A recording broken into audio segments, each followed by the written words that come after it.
هذا وحقق المنتخب الجزائري فوزا صعبا على منتخب توغو بهدف دون رد، وذلك في أولى مباريات المجموعة الرابعة.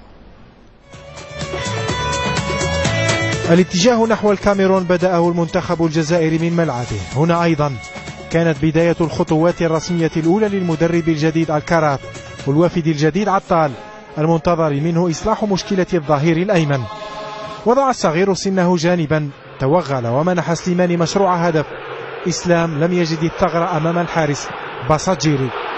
رد فعل الطوغوليين كان بمحاولة استغلال خطأ الحارس مبولحي، لكن بن سبعين كان أسرع من كرة لابا، بل من هدف التقدم الذي كاد يكون جزائريا برأسية مخادعة من سليماني لم تنتهي كما أراد.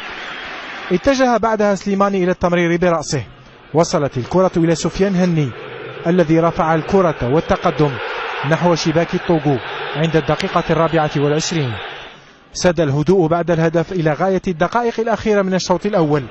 سليماني المتحرر سدد والحارس باساجيري صد. بقيت الهجمة ماثلة في مناطق الضيوف، سلسلة تمريرات لم ينهيها محرز جريا على عادته. بدأ الشوط الثاني وأول فرصة فيه كانت من نصيب أديبايور. بخبرته روض الكرة واستدار مسددا، ولم تنقصه إلا سنتيمترات لتعديل النتيجة.